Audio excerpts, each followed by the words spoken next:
உங்கள பொறுத்தவரைக்கும் ஃபெமினிசம்னா என்னன்னு சொல்லுவீங்க? என்னை பொறுத்த வரைக்கும் ஃபெமினிசம் அப்படின்னா, இப்போ ஒரு ஆணால வந்து ஒரு சிஇஓவாவும் இருக்க முடியும், ஒரு தகப்பனாவும் இருக்க முடியும் அப்படின்னா, ஒரு பெண்ணாலேயும் ஒரு சிஇஓவா இருக்க முடியும், ஒரு தாயாவும் இருக்க முடியும். அவ்வளோதான் simple. If a man can handle both his ambitions, family and personal time, a women can also handle her ambitions, family and personal time. அவ்வளவே தான். இவ்வளோ சிம்பிளான ஒரு விஷயந்தான். ஆண் பண்ணுற எல்லாத்தையும் பெண் பண்ணுவாங்க அப்படின்றது கண்டிப்பாக வந்து ஃபெமினிசம் அப்படின்றது கிடையாது. எங்கே இது வந்து கொஞ்சம் ஒரு ரிஃப்ட் வருது அப்படின்னா, அந்த ஈகோயிஸ்டிக் மைண்ட் செட் வரும்போது, ஒரு எக்ஸாம்பிள் எடுத்துக்கலாம். ஒரு ஆஃபீஸில் ஒரு பையனும் ஒரு ப்ரமோஷனுக்கு அப்ளை பண்ணுறான், ஒரு பொண்ணுக்கும் ப்ரமோஷன் அப்ளை பண்ணுறா. இப்போ அந்த பொண்ணுக்கு கல்யாணம் ஆகலை. இப்போ அந்த பையன் வந்துட்டு, இல்லை அந்த மேனேஜர் வந்துட்டு, நம்ம பாட்டுக்கு இந்த பொண்ணுக்கு ப்ரமோஷன் கொடுக்குறோம், இவன் நாளைக்கு கல்யாணம் பண்ணிட்டு ரிசைன் பண்ணிட்டானா என்ன பண்ணுறது? அப்போது நம்ம ஃபெமினிசம் பேச வேண்டியது வருது. அவன் நாளைக்கு கல்யாணம் பண்ணிட்டு போக மாட்டானா?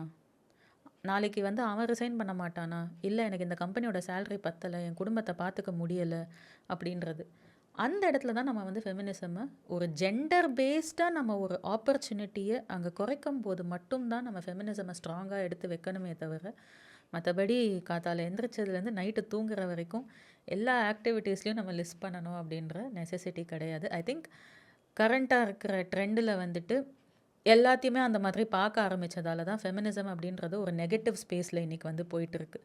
ஆன் பண்ணுற எல்லாத்தையும் நான் பண்ணுவேன் அப்படின்றது இல்லாமல், என்னோட தேவைகளில் பண்ணிக்கிறதுக்கு, என்னோட கனவுகளை வாழறதுக்கு, நான் என் வாழ்க்கையை வாழறதுக்கான அந்த ஆப்பர்ச்சுனிட்டிஸை எடுத்துக்கிற உரிமையும் எனக்கு இருக்குது அப்படின்றதில் நம்ம ஃபெமினிசமை நிறுத்திட்டோம் அப்படின்னா, it is going to be a healthy conversation and a healthy progress.